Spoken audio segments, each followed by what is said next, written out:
What's up guys, it's Mike with Shallow Reefing. Come back at you with another video, and today we are going to do an update on the nuking of this quarantine tank. Some of you have been asking about it, some of you want to know how it went. Well, some of you were right on how it went and some of you were dead wrong on how it went, but let's jump into it and see just exactly what happened. So from a distance, things don't look too bad. Things look all right, but in my defense, I did this wrong. Well, I guess in the defense of Bear Bio Advanced Insect Complete or Complete Insect Killer, kind of did this wrong. I should have, hindsight's always 20, should have kept everything on the racks, and then it kind of didn't take out as much water and let, you know, the bear kind of do its thing on the corals instead of dropping them down into the milky solution for 30 minutes for some of these corals to get in there and get out. So probably a little too long on the dip. Starting off on the toadstools, they look amazing. No problems there. But when you get down to the hammer, ooh, that looks rough. Oh yeah, and all the calcium alkalinity uptake has completely stalled, and my alkalinity has now skyrocketed. Normally with the Kalkwasswer and the ATO, you know, I was barely keeping the levels. I mean, literally barely keeping the level stable at like 8, and it was dropping. I'd have to supplement. Now it's at like 12.8. So complete reduction in calcification of the corals. Overall though, the softies and leathers, and they're pretty much the only ones that did well on this. Zoa's looking okay. Got some cyano in here obviously because starting a new cycle. Hammer not looking too hot down there. We got the Superman Monopora kind of bleached out.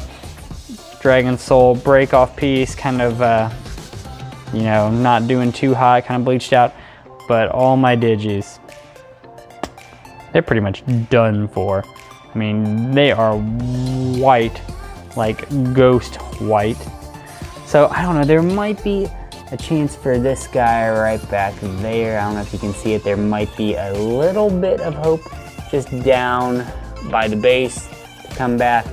But overall, you know, the only things that did well are the Zoas and leathers. SPS didn't do too hot. And even the mushrooms didn't do too hot over here. So I got my bullseye mushroom over here not doing too hot. This was a mushroom rock, and now all this algae grew on it. Yeah, so as far as was this a success? Yeah, I don't know, man. I mean, I did get rid of the flatworms, but at what cost? So if this was a softy LPS tank, it might be worth a shot, but if you got any type of sticks in there, I don't know, I would kind of not do that method, or not do it how I did it because they were probably in there a little too long. I don't believe the SPS were the last ones out. I believe that they were some of the first ones out, and they were still, you know, kind of hard. The dip was kind of harsh on them and kind of destroyed it.